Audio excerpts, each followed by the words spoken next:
Once upon a time, in a small village nestled between lush green hills and a flowing river, there lived a family with an only child named KOFI. His parents, Kwame and Aqua, loved him dearly, for he was the answer to many years of prayers and sacrifices.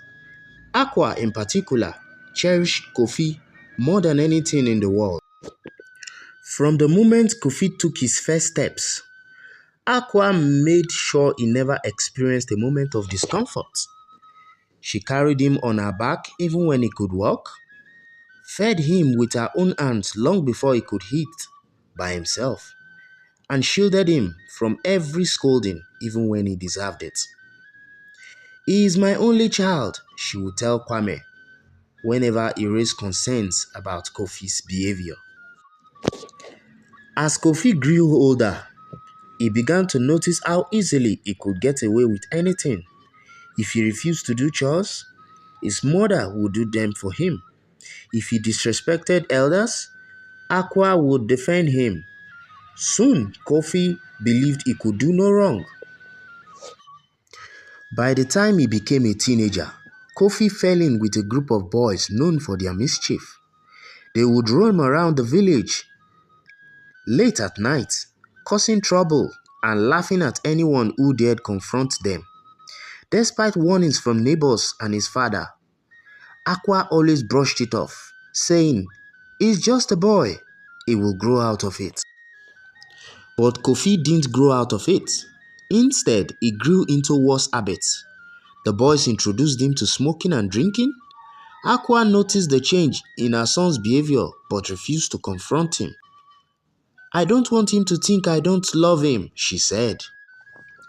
One day, KOFI's gang decided to escalate their mischief. They started stealing from villagers.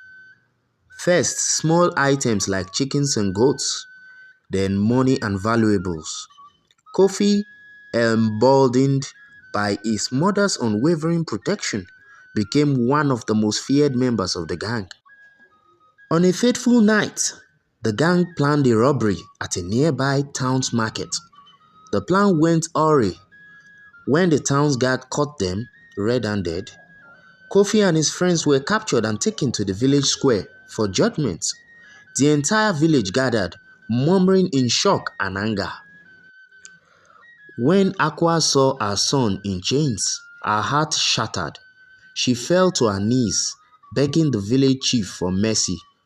"Please, he is my only child, spare him," she cried. The chief looked at her with sorrow in his eyes. "Aqua, we warned you many times. A tree that grows crooked will not straighten itself without care. You let him grow wild, and now the whole village suffers." KOFI was sentenced to hard labor as punishment, and Aqua was left to face the whispers and judgment of the villagers. She sat by the riverbank every evening, staring at her reflection and weeping. One day, the village elder approached her. "Aqua," he said gently, "regret is a heavy burden, but it can also be a teacher. Use this pain to help others. Warn them of the danger of unchecked love. You may not change the past, but you can shape the future." From that day on, Aqua became an advocate for discipline and guidance in the village. She shared her story with other parents, urging them to love their children with wisdom and firmness. As for KOFI, he served his punishment and eventually returned home.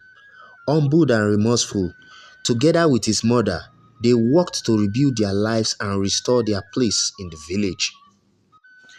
And so, the tale of KOFI and the River of Regret became a lesson for generations. A reminder that love without discipline is like a river without banks, destined to cause destruction. Thank you for watching. Please like, comment, and subscribe. See you in my next video.